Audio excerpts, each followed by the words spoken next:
to get to. Yeah, well, that's I would say that that's probably very true. So, tell me about publishing. How did you publish this book?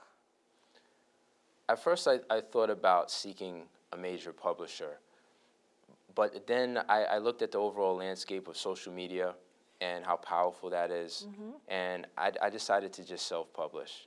So I made sure I had a presence online with Amazon and other ebook platforms, and I also took the risk of printing books as well, because I was looking at the statistics. In 2015, print books have really stayed steady, and the ebook has gone down slightly. Really? Absolutely. So as far as Kindle, so is this going to be a trend? I'm not sure. But I talked to a number of people before I decided to publish, and a lot of them said that they still enjoy the tangible feeling of having a book in their hands. The same thing could be said as far as like music is concerned, where there's kind of like a resurgence of vinyl records. Yes. Some DJs still like that, you know, the sound and having an actual album in your hand. So it's still viable method to get your point across. So that's what I decided to do, was self-publish. Yeah, I noticed when I went on Amazon that you were only available in ebook on Amazon. So how do you get your print books out? Print books they've been mainly word of mouth and just me doing canvassing and doing footwork. So that's how I've been doing it for the most part. Are you going to bookstores? And I'm in bookstores. So I'm in a few bookstores across the country, in Florida and in New York. That's good. That's Yeah. very good. Yeah. Yeah, my story is very similar in that I just decided to self-publish. I liked it because of the control, and then I found out with a traditional publisher,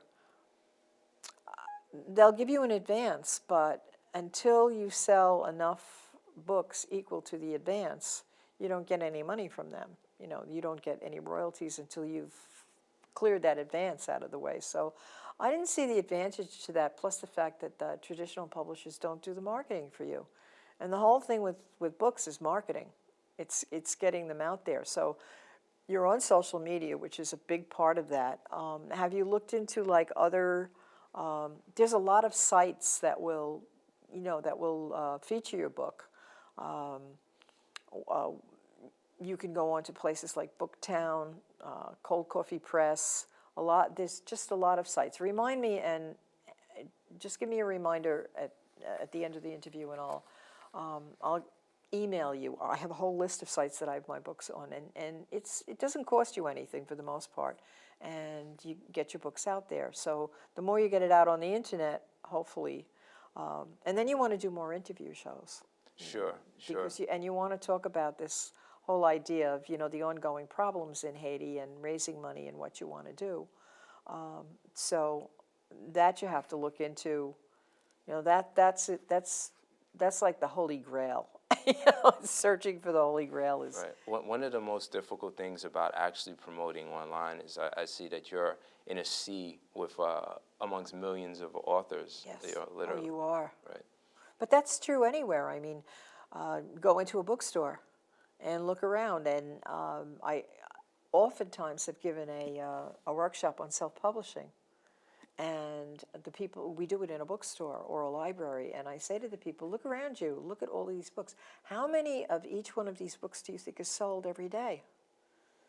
And we laugh because it's the ones that are featured by the cash register by famous authors that are sold, And so I think selling books, writing books is the fun part, but selling them is probably one of the hardest things to sell. And you've made some good inroads, so don't give up.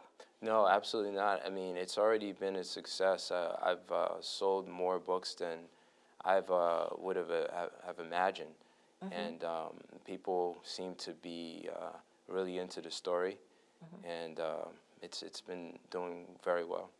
Have you gone into schools? I have gone into schools to speak to kids for career days, things of that nature. Yeah, I have also done a few of appearances at art museums, and with Haitian photography. You're okay, exhibitions. Will. Want to be my agent? I've been doing, yeah, it's been taking off. It's really. Yeah, that's good. And you know, in schools, maybe one of the groups you want to talk to are the student councils, because a lot of the schools now are doing, you know, they get involved in charities. They're doing public service work. Some schools, I don't think the public schools can do it, but like the private schools, in order to graduate, you have to have so many hours of public service before you graduate. So to get these people involved in like fundraisers, running, you know, bake sales and car washes and whatnot to raise money for your school, for your particular school, that might be a venue to raise money. I don't know if you've thought of that one. I have thought about things of the like that. Actually, there's going to be every year. There's an anniversary. You know, January 12th down in Miami, and a lot of times I'm down there, and we do fundraisers and get with organizations to raise awareness. So I've been involved in things like that as well. Yeah, that's. I admire you. Keep up the good work. The show that we're doing now is not only to get your book out, but we really like to talk to our authors about the writing process and how you can share your experience with other authors, give them some hints on what are like the most effective things that you've learned to do, both with writing and with publishing and with marketing. So give us your best advice.